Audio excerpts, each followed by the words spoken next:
Muy buenas noches, profesor y compañeros. Bueno, durante esta semana vamos a realizar el reto número 8 del capítulo número 3 llamado Ética y Responsabilidad Social en la Administración Estratégica, del libro de la Administración Estratégica y Política de Negocios que hemos venido tratando en retos anteriores. Este se divide en responsabilidad social empresarial y en la toma de decisiones de ética. En cuanto a la responsabilidad social empresarial, pues dice que implica que las empresas deben considerar no solo sus beneficios económicos, sino también su impacto en la sociedad y el medio ambiente. ¿Por qué? Pues las decisiones estratégicas que toman pueden tener impactos que van más allá de la propia empresa, afectando también a los empleados, a las comunidades y a los clientes. Eso significa que deben actuar de una manera ética, transparente y contribuir al bienestar de la comunidad en la que estos operen. Además, nos hablan también del enfoque tradicional del señor Friedman, el cual se refiere a la responsabilidad social empresarial como una doctrina fundamentalmente subversiva y dice que existe una y solo una responsabilidad social en la empresa, la cual es usar sus recursos y participar en las actividades diseñadas para incrementar sus utilidades mientras permanezca dentro de las reglas del juego. Es decir, siempre que participe en una competencia abierta y libre, sin engaño ni fraude. También podemos encontrar las responsabilidades empresariales que según el señor Carroll se dividen en cuatro, las cuales son la responsabilidad económica, que esta nos habla de la administración de una empresa, que incluye producir bienes y servicios, ya sean bastante valiosos pues para la sociedad, de modo que la empresa pueda como cumplir con sus obligaciones financieras hacia los acreedores y hacia los accionistas. También habla de la responsabilidad legal, donde las empresas deben ofrecer las leyes y las regulaciones establecidas por los gobiernos. Encontramos también la responsabilidad ética, donde además de cumplir con las leyes, las empresas deben seguir las creencias éticas que generalmente son aceptadas como por la sociedad, por así decirlo, pues tener como en cuenta de, de la ética de cada persona. Y por último, la responsabilidad discrecional, que nos habla sobre una responsabilidad voluntaria, donde las empresas pueden asumir las donaciones, programas de capacitación a sus empleados, eh, esfuerzos que van como más allá de las expectativas legales y las éticas. También podemos ver que entre la responsabilidad ética y la responsabilidad discrecional se convierten en una responsabilidad social, ya que van más basadas hacia la sociedad que hacia la propia empresa. Entonces, entre la diferencia de lo que piensa el señor Friedman con respecto a lo que dice el señor Carroll, es que, por ejemplo, Friedman no, cree que la principal responsabilidad de la empresa es como maximizar las ganancias, mientras que el señor Carroll aboga por un enfoque más amplio que considera responsabilidades éticas y sociales hacia diversas partes interesadas, además de las responsabilidades económicas y legales. No solamente se enfoca como en la parte de la empresa como tal, sino también a su alrededor, lo que lo compone, lo que puede lograr hacer que sea una empresa. Nos encontramos también como las partes interesadas corporativas, pues esta implica la identificación y evaluación de las partes interesadas corporativas. Estas partes interesadas son grupos o individuos que tienen como un interés o influencia en las actividades y decisiones de una empresa. Estas partes interesadas pueden afectar o ser afectadas por las operaciones de la empresa e incluyen a los accionistas y a los inversionistas, también a los empleados, a los clientes, a los proveedores, comunidad local y al gobierno. Entonces, para este análisis de las partes interesadas, pues se llevan a cabo como un tipo de tareas o procesos que se dividen en tres maneras. El primer paso, pues nos habla de que son aquellas que tienen una relación como directa en la corporación y es suficiente, y pues tienen suficiente poder de negociación para influir directamente en las actividades que requiere como tal la empresa. También como la parte interesada primaria recibe una influencia directa de la corporación e incluye generalmente a clientes, empleados, proveedores, accionistas y acreedores. En el segundo paso, nos encontramos que son aquellas que solo tienen una participación indirecta en la corporación, aunque también reciben la influencia de las actividades de esta. Incluyen generalmente a organizaciones no gubernamentales, comunidades locales, asociaciones comerciales, competidores y gobiernos. Y por último, el tercer paso, se trata de evaluar cómo una decisión estratégica específica afectará a cada grupo de partes interesadas, centrándose en consideraciones económicas. Realizar un análisis de todas estas partes interesadas, pues implica como comprender cómo las decisiones de la empresa, pues afectan a diferentes grupos y cómo equilibrar sus intereses al tomar decisiones estratégicas. Este proceso ayuda a participar en, en el sentido de cuidar o velar por la integridad también de los empleados, de los accionistas, inversores y así como poder equilibrar los intereses al tomar las decisiones estratégicas. Gestiona relaciones, toma decisiones y puede beneficiar la reputación y la sostenibilidad a largo plazo de toda la empresa. También tenemos la toma de decisiones ética, pues esta implica evaluar opciones considerando principios éticos y valores para determinar la acción más moral.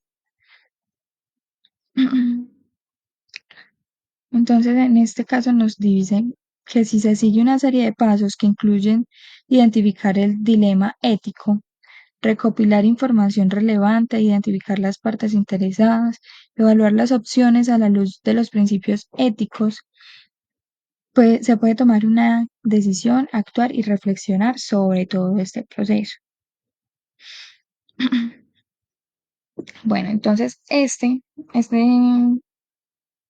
ítem de toma de decisiones, pues sí nos habla más de saberlas, de saber tomar esas decisiones, pero también teniendo en cuenta a todos los que integran a la empresa como tal. Es por esto que se encuentra dividido en razones del comportamiento poco ético, del cual se divide en diferencias culturales y normativas, donde nos indica que la falta de normas globales de conducta empresarial y las variaciones en los valores y normas culturales entre países pueden llevar a prácticas consideradas éticas en un lugar, pero no en otro. O sea, puede regir aquí en Colombia, pero no en otros países. Entonces, tener como en cuenta esas leyes. Está también las diferencias en valores, que nos dice que son los valores de las personas, de negocios, pueden diferir de las partes interesadas claves, lo que puede generar malentendidos y percepciones de comportamiento poco ético. Está la presión por resultados, que nos dice que esta presión se da por alcanzar metas financieras a corto plazo y puede conducir a prácticas poco éticas también, ya que las empresas buscan cumplir con las expectativas de ganancias trimestrales de los analistas financieros. Está la falta de claridad de las reglas. Esta es como una ambigüedad o una falta de claridad de las normas empresariales, donde puede dar lugar a comportamientos poco éticos, ya que las personas pueden justificar acciones inapropiadas debido a lagunas en las reglas. Y por último, se encuentra la presión de otros. Debido a que la influencia y la presión ejercida por colegas o superiores en la organización puede llevar a acciones poco éticas por parte de los ejecutivos. Para la toma de decisiones éticas encontramos el relativismo moral. Esta sostiene que la moralidad es relativa a valores personales, sociales o culturales, y no hay un método para determinar si una decisión es mejor que otra. Entonces, según esto, podemos decir que las decisiones morales son muy pocos personales y los individuos tienen derecho a dirigir sus propias vidas, interpretando las situaciones y actuando según sus propios valores morales. También encontramos los niveles de desarrollo moral por parte del señor eh, Kohlberg. No sé bien cómo se pronuncia, qué pena. Bueno, ese nos indica que el comportamiento ético de una persona se ve como influenciado por su nivel de desarrollo moral, así como por variables de personalidad y factores situacionales, como lo que es el empleo, el supervisor y la cultura organizacional. Que tener en cuenta de que todo influye en una empresa, desde el rango más pequeño hasta el rango más alto, cómo son sus actitudes, cómo trata a los demás, eh, cómo tienen, pues que sí están manejando como ese buen ambiente laboral, por así decirlo, para que pueda fluir y se puedan llegar a tomar buenas decisiones. Entonces, esto está dividido por niveles, del cual el nivel preconvencional nos habla de la moralidad. Esta se basa en el interés personal. Las personas evalúan las acciones en función de sus propios intereses y necesidades, como evitar el castigo o poder recibir recompensas. Está el nivel convencional, que en este nivel la moralidad se rige por las normas sociales y la conformidad con ellas. Las personas hacen lo que se espera de ellas y siguen un código de conducta externo. Y está el nivel de posconvencional o de principios, donde nos indica que la moralidad se basa en principios éticos internos y valores universales. Las personas toman decisiones éticas basadas en su propia comprensión de lo que es correcto e incorrecto, independientemente de las normas sociales. Y por último, está los códigos de ética, donde establecen las reglas sobre cómo los empleados deben comportarse en el trabajo. Entonces, se puede decir que las empresas deben incorporar los códigos éticos en la capacitación y las políticas y pueden exigir que sus socios comerciales también sigan esos códigos éticos similares para que todos se traten como de la misma manera.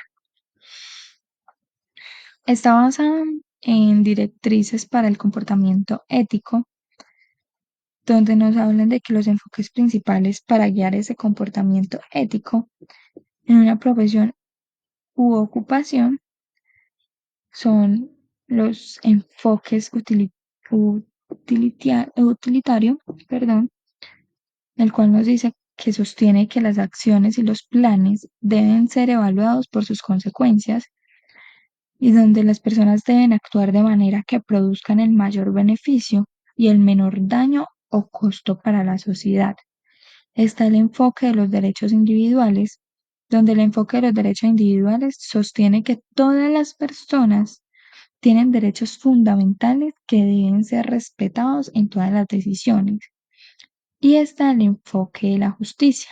Este nos habla de que implica que los líderes deben distribuir costos y beneficios de manera equitativa entre individuos o grupos. Se basa en los principios de tratar de manera similar a personas similares y garantizar igualdad de oportunidades para todos. Bueno, ese es como el resumen de esta semana, de este reto. Y como conclusión, me queda que la ética en los negocios significa seguir valores y principios morales al tomar decisiones y actuar. Esto incluye respetar los derechos individuales, buscar la justicia en la distribución de beneficios y costos y considerar cómo nuestras acciones afectan a otros. Para promover la ética en las empresas es importante cómo integrar los códigos éticos en las políticas y también en las capacitaciones y tomar en cuenta las opiniones de las partes interesadas. Pues es como decir que ser ético en los negocios significa actuar según valores y principios morales, pensando en cómo nuestras acciones impactan a otros y si seríamos conformes con con que todos actúen de la misma manera, como lo vamos pues cómo vamos a actuar. Y para lograr esto, pues es esencial tener como esos códigos de ética y en políticas, en entrenamientos y considerar también como las perspectivas y las partes pues como involucradas. Un claro ejemplo es, por ejemplo, no, o sea, no ir a un lugar, en este caso una empresa, y decir como no, es que vender más caro y como quien dice robarle al pueblo va a ser lo más beneficioso, no, eso iría contra mi moral. O si de pronto el jefe me dice que así como nosotros con nuestro título de contadores, que nos digan como no, es que usted tiene que maquillar los balances o pues, los estados financieros y todo eso, eso no va con nuestra moral. Debemos de tener siempre una ética y unos valores y principios que siempre vayan por encima de nosotros, de lo que somos. Y así podemos ir bastante lejos. Muchas gracias.